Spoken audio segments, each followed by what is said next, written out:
So there's those labels, there's the pins,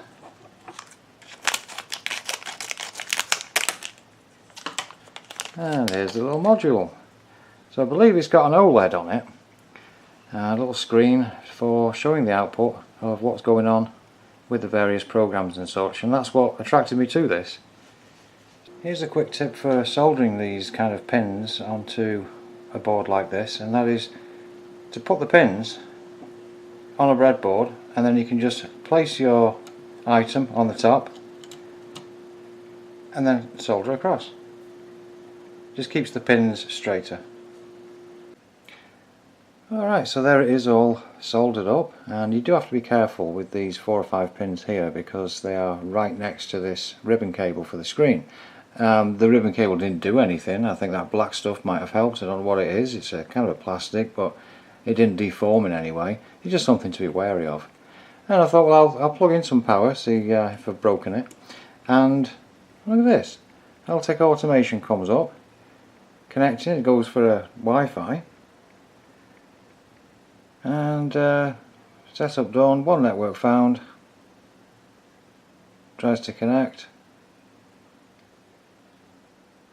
and then fails that and goes round and round. So it's got the bootloader on and it's already got a program on, so that's very interesting to see straight away. Right, one great thing about these is that they have a JST plug on the bottom, and that allows to connect LiPos with the same kind of end plug. So I went on to Instructables and I found a decent little sketch, put that into the Arduino IDE, and I think I'll try it out. Just plug this in, excuse me a moment. These sockets are quite small, and there we are. So now it's come up, connecting to Netgear. It's waiting for NTP time. Straight as that, straight as fast as that. 3:37:32 on Saturday 22nd of September 2018. So I'll leave a link to the Instructable. It's a good test of this unit. Also, I found out when I uploaded it, we've got program and reset buttons on here. I didn't need to press anything. I just uploaded straight from Arduino IDE by connecting in the USB cable, and it just simply worked. And as a little thing on its own, that's kind of cool. It's bit big for a watch, you know, but a bit of a use. Anyway, so what I'll do next is I'll show something running using the pins.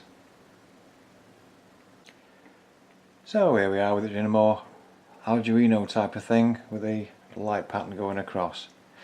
So what do we have? Well, it's an ESP32 OLED Wi-Fi kit, the kit part referring to soldering these wires in.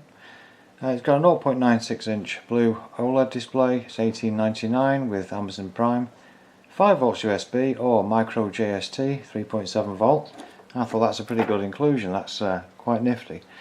It's got Wi-Fi and it's got Bluetooth Low Energy. It's supported by the Arduino IDE.